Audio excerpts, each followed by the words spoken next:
Salut à tous, le journal du foot de ce mercredi 19 mai, c'était presque devenu inespéré pour les fans de Karim Benzema, comme nous vous l'annoncions de mardi grâce aux informations du Parisien et de l'équipe. Didier Deschamps a enfin fini par rappeler l'attaquant du Real Madrid en équipe de France pour l'Euro, une première depuis octobre 2015.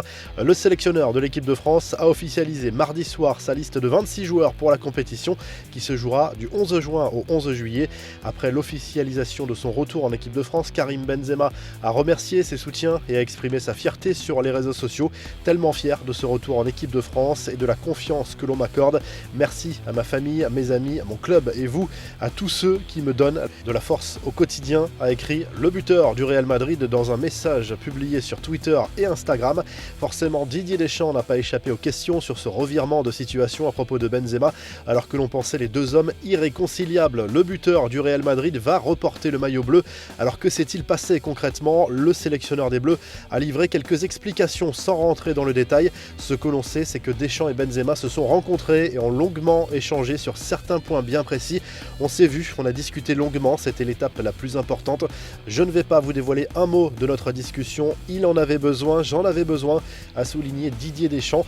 Selon le Parisien, le sélectionneur tricolore a d'ailleurs consulté plusieurs cadres du vestiaire du retour de l'attaquant du Real Madrid. Loris, Varane, Pogba, Giroud, personne ne s'est opposé à son retour. Plusieurs joueurs ont d'ailleurs salué ce retour sur les réseaux sociaux.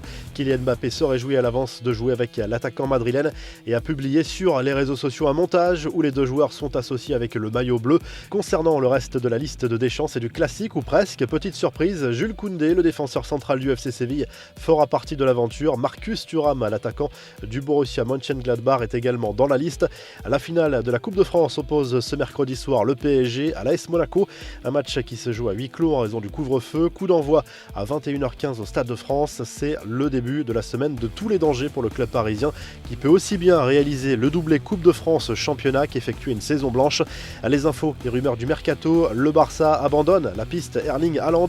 Selon plusieurs médias catalans, ce mercredi, le club Blaugrana ne tentera pas sa chance dans ce dossier finalement hors de portée au vu de l'état des finances. Impossible en l'état de dépenser 150 millions d'euros sur un seul joueur. Et si Antoine Griezmann revenait à l'Atlético Madrid, le président des Colchoneros en rêve. J'espère qu'on pourra le récupérer, a déclaré le dirigeant madrilène tout en indiquant ne pas croire que le Barça souhaite le vendre. Les infos en bref, à 3 semaines de l'Euro, petite inquiétude pour N'Golo Kanté sorti sur blessure face à Leicester mardi soir en Première Ligue. L'entraîneur de Chelsea, Thomas Tuchel, s'est montré plutôt rassurant à propos de son joueur qui passera des examens complémentaires. Sur le terrain, les Blues ont remporté un précieux succès dans la course à la Ligue des Champions. De son côté, Paul Pogba, le milieu de terrain de Manchester United, a affiché son soutien au peuple palestinien en brandissant un drapeau avec son coéquipier ivoirien Amad Diallo après le match nul face à Fulham. Cette rencontre marquait le retour du public dans les stades dans le championnat d'Angleterre. 10 000 personnes environ se trouvaient dans les tribunes d'Old Trafford. Lui est une légende du football outre-Manche après Alan Shearer et Thierry Henry. Eric Cantona a fait son entrée au Hall of Fame de la Premier League, une juste récompense pour l'ancien joueur de Manchester United. Je suis très heureux et fier, mais en même temps, je ne suis pas étonné, j'aurais plutôt été surpris si je n'avais pas été élu, à lâcher Cantona dans une vidéo publiée juste après cette annonce.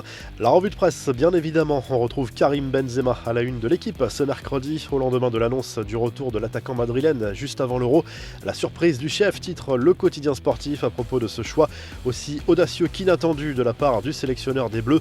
En Espagne, le journal AS fait également sa une sur ce retour de Benzema en bleu avec ce titre gracié de l'autre côté des Pyrénées et particulièrement à Madrid. Cette annonce a également fait beaucoup de bruit. La presse madrilène plaidait pour ce retour depuis plusieurs années et particulièrement cette saison en raison des performances XXL du buteur merengue. De son côté, le Mundo Deportivo consacre sa une à cette rencontre entre Lionel Messi et Luis Suarez et leurs femmes respectives dans un restaurant madrilène. Les deux joueurs ont sans doute évoqué leur avenir respectif. La presse catalane est confiante au sujet de la possible prolongation de l'Argentin.